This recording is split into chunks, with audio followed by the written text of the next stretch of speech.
পরীক্ষায় টুকলিতে বাধা পেয়ে ভাঙচুর চালানোর অভিযোগ উঠেছে বীরভূমের মল্লারপুরের টুরকু হাসদা লবসা হেমব্রম মহাবিদ্যালয়।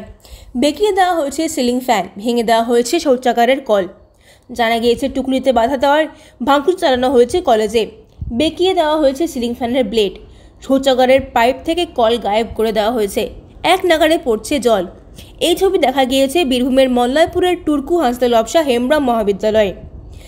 জানা গিয়েছে গতকাল ছিল বর্ধমান বিশ্ববিদ্যালয়ের বিএ জেনারেলের পরীক্ষা।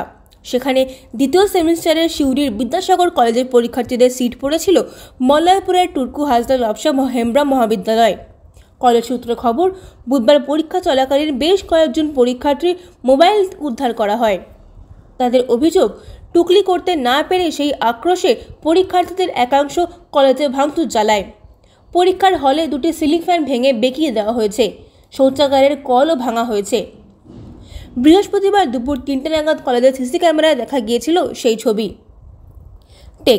বৃহস্পতিবার দুপুর 3টে নাগাদ কলেজের সিসি ক্যামেরায় দেখা গিয়েছে সেই ছবি।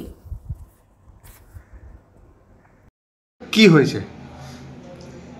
গত মঙ্গলবার বর্ধমান বিশ্ববিদ্যালয়ের সেমিস্টার 2 এর পরীক্ষা ছিল আমাদের কলেজের সেন্টার হিসেবে, এবং আমাদের কলেজের গুরুত্বপূর্ণ সেন্টার। এই কলেজে সিউড়ি বিদ্যাসাগর কলেজের ছেলেমেয়েরা আসে এবং তারা পরীক্ষা দেয়। তো কিছু ছেলে তারা মঙ্গলবার বিকেল 5টা নাগাদ কিছু কল ভেঙে দেয় পরীক্ষার চলাকালীন, এবং 8টা কল ভেঙেছে, এবং তার সঙ্গে সঙ্গে 306 নম্বর রুমের দুটো ফ্যান ভেঙে দিয়েছে। তো ছাত্রছাত্রীদের যে অভিযোগ আছে যে মল্লারপুর কলেজের মানে সব ছাত্রছাত্রীদের সমস্ত জায়গায়, দেহের সমস্ত জায়গায় হাত ভরে তল্লাশি করা হয়েছে। না, এটা তো পুরো ভ্রান্ত অভিযোগ। আমাদের টিচাররা কখনোই এরকম করে না, কারণ আমাদের টিচাররা যথেষ্ট কোঅপারেট করে ছাত্রছাত্রীদের সঙ্গে, খুব ভালোভাবেই তারা পরীক্ষা নেয়।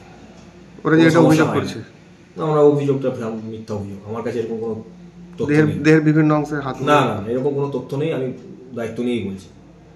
তো এই ভাঙচুর কেন হলো?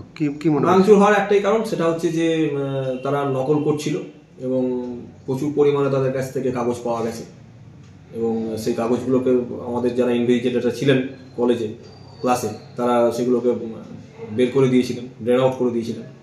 আর কিছু মোবাইল নিয়েও তারা ঢুকেছিল, সেই নিয়েও তর্কাতর্কি হয়। কারণ আপনারা জানেন যে মোবাইল নিয়ে পরীক্ষা কেন্দ্রে ঢোকা যায় না, ইউনিভার্সিটির যে রুলস আছে।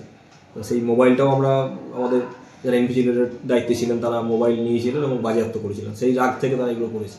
গত বছর এরকম ঘটনা ঘটেছিল। আমি সিউড়ি বিদ্যাসাগর কলেজের প্রিন্সিপাল স্যারের সঙ্গে কথা বলেছিলাম গতদিন। তাকে বলেছিলাম এই ব্যাপারে উচিত ব্যবস্থা নিতে। তো তিনি বলেছিলেন যে দেখছি ব্যাপারটা। কি নাম স্যার আপনার? আমার নাম অধ্যাপক ডক্টর সুমন মুখোপাধ্যায়।